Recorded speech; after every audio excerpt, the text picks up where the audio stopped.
Sunday afternoon அன்னைக்கு மதியம் வந்து லஞ்ச் கொஞ்சம் லேட்டாக தான் ஸ்டார்ட் பண்ணேன்.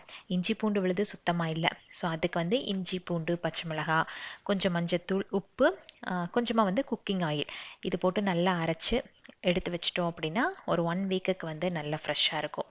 எப்போவுமே அப்பப்போ ஃப்ரெஷ்ஷாக அரைச்சி பண்ணுறது தான் நல்லது. ஆனால் ஒரு சில நாளில் காலையில் ஸ்கூலுக்கோ ஆஃபீஸ்க்கோ ஏதாச்சும் ரெடி பண்ணும் போது இது கரெக்டாக இல்லை அப்படின்னா அந்த ரெசிபியில் இந்த இஞ்சி பூண்டு விழுது சேர்த்தாம பல நாட்கள் செஞ்சு கொடுத்துருக்கேன். சரின்ட்டு தான் வாரத்துக்கு ஒரு நாள் இந்த மாதிரி அரைச்சி வச்சுக்கிறது. நம்ம வீட்டில் எல்லாருக்குமே நல்ல கோல்டு, அதனால நண்டு அப்புறம் சிக்கன் கொஞ்சம் காடை முட்டை வந்து வாங்கிட்டு வந்திருந்தாங்க. மித்துக்குட்டிக்கும் பாப்பாவுக்கும் கொஞ்சம் சில்லி சிக்கனுக்காக பிரட்டி வச்சுட்டேன். நண்டு குழம்பு கூடவே கொஞ்சம் காடை முட்டை வேக வச்சாச்சு. அன்னைக்கு லஞ்ச் வந்து இவ்வளோதான்.